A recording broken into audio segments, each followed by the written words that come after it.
TRS మాజీ మంత్రి హరీష్ రావు మాట్లాడుతున్నారు. ఇప్పుడు ఆ లైవ్ చూద్దాం. విలువలు పెరిగినాయా లేవా?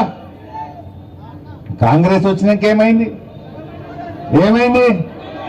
భూముల ధరలు పాతాళానికి, బంగారం ధరలు ఆకాశానికి అయినాయా లేవా? రేవంత్ రెడ్డి ఏమన్నాడు? కళ్యాణ లక్ష్మి ₹1,00,000 ఇచ్చిండు కేసీఆర్, నేను తులం బంగారం కలుపుతా. కలిపిండు ఎవరికన్నా? వచ్చినా ఎవరికన్నా? ఆ కళ్యాణ లక్ష్మి చెక్కు కూడా చక్కగొత్తలేదు. బంగారం ఇయ్యలేదు కానీ బంగారం ధరలు మాత్రం ఆకాశాన్ని అంటున్నాయి. భూముల ధరలు పాతాళానికి అంటున్నాయి. ఏదైనా బిడ్డ పెండ్లు ఉన్నది, ఇంట్లో లగ్గం ఉన్నది, దవాఖాన ఉన్నది అని ఏదైనా ఒక అర్ధ ఎకరం అమ్ముకుందామంటే అసలు కొనటోడున్నాడా? ప్లాట్ అమ్ముకుందామంటే ఏదైనా కొనటోడున్నాడా?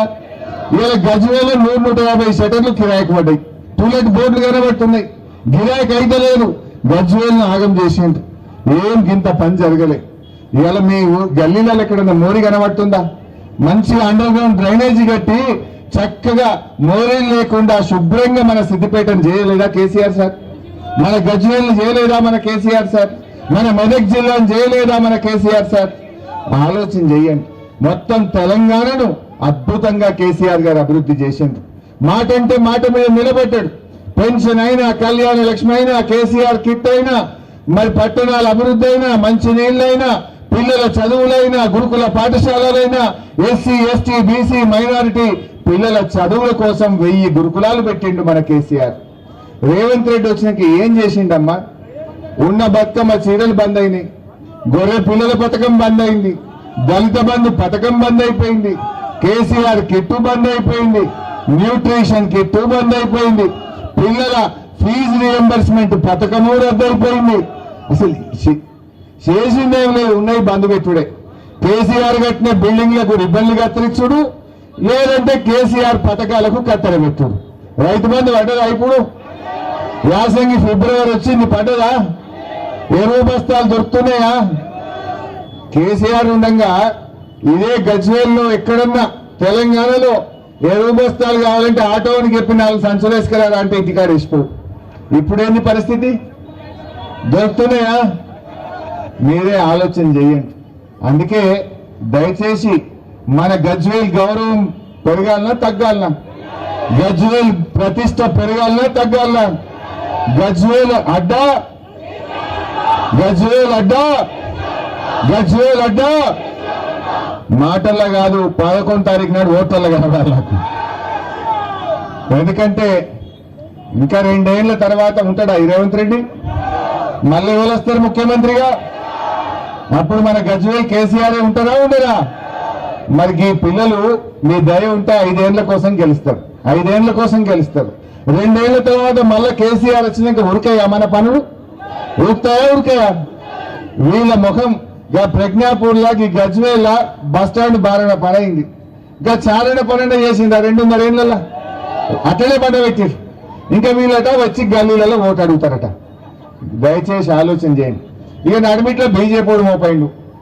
అసలు వాడు ఏమైనా చేసిండు ఆ తల్లి మనకు? అరే ఎరువు బస్తాల ధర పెంచిండ్రు, పాల ధర పెంచిండ్రు, జిఎస్టీ పెట్టిండ్రు. కేసీఆర్ గిడకి రామాలయం ఎంత మంచి కట్టిండు చెల్లె. మున్పట్లకనే ఉందా రామాలయం? గా శివాలయం ఎంత మంచి కట్టిండు, గా పాండవుల చెరువు ఎంత మంచిగా చేసిండు, గా రాజీవ్ పార్క్ ఎంత మంచిగా అయింది. ఆలోచన చేయండి. అందువల్ల దయచేసి నేను మీతో కోరేది, ఈ మనం సర్దిదిన్న రేవు తలవాలి. మీరు బీజేపీ వాళ్ళు వచ్చి పైసలు బాగా తెచ్చి పంచుతారట. బీజేపీ వాళ్ళు ఏం చేసిందని నేను అంటున్నా.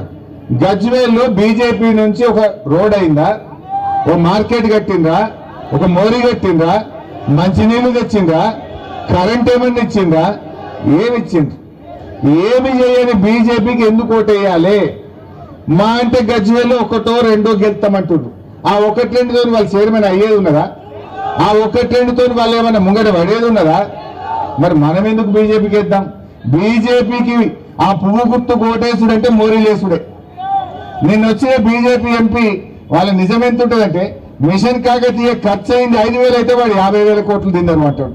అంటే ఎంత ఫాల్తు మాటలు, ఎంత గలత్ మాటలు చెప్తారో మీరు అర్థం చేసుకోండి.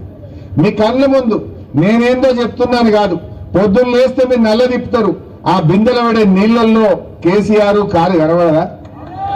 మీ ఇంట్లోకి వెళ్ళి కాలు బయట పెడితే మీ కాలుకు దుమ్మంటకుండా కట్టిన సీసీ రోడ్డు కేసీఆర్ది కాదా? మార్కెట్కి వచ్చి కూరగాయలు కొంటే ఆ మార్కెట్ కేసీఆర్ది కాదా? కళ్ళ ముంగట కనబడ్డ చూసి ఓటైంది. ఎవడో చెప్పుడు మాటలు కాదు, ఎవడో చెప్పే అబద్ధాలు కాదు, మీ కళ్ళ ముందు కనబడుతుంది కదా. గజ్వేల్ చుట్టూ ఎంత అందమైన ఔటర్ రింగ్ రోడ్ వచ్చింది. గజ్వేల్ దవాఖాన రాత్రి 12 గంటలకు ఎవరైనా పోయినా కూడా ఇవాళ మంచిగా చూసేటట్టు డాక్టర్లను పెట్టలేదా? అరే ఒకప్పుడు గజ్వేల్ దవాఖానలో పందులు ఉంటుండే అన్ని. కేసీఆర్ రాకముందు ఎట్లుండు? మొత్తం పందులు ఉండదు అట్లా.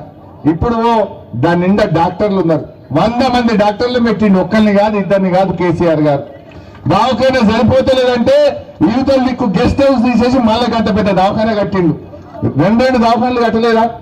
జనం జాలతలేదంటే ఇంకో దవాఖాన కట్టిండు. అసలు బీజేపీడు ఓ దవాఖాన కట్టిండు, ఏం చేసిండు? కేవదాలన బీజేపీకు ఎందుకు ఓటేయాలి?